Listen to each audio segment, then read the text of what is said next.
Yes, I call me them Swaganet promoter number one, of course the leading promoter in Western Uganda. Twakwakira nkore media bari gumana turi aburizo kandi biro erizo bane biro 16 so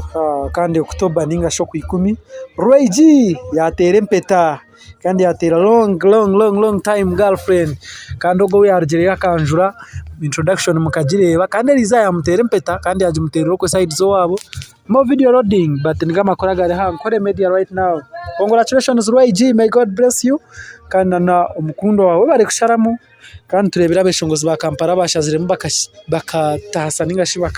bakawasa mubeshongozi bamane ikintu bashitire cyazarevu so nkore media itwe twakufunira ka video. They are so happy, they are so glad and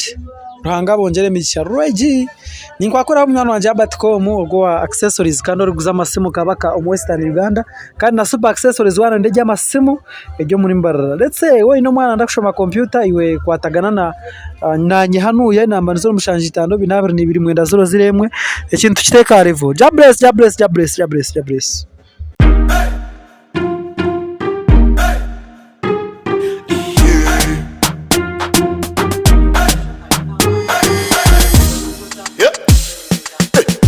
Yes Uganda, we bari kuri program ekiwabano kimanya niyo sha just chillinga kwasaga dem Swaganet promoter the number one kulubuta selector kulubuta ningale kale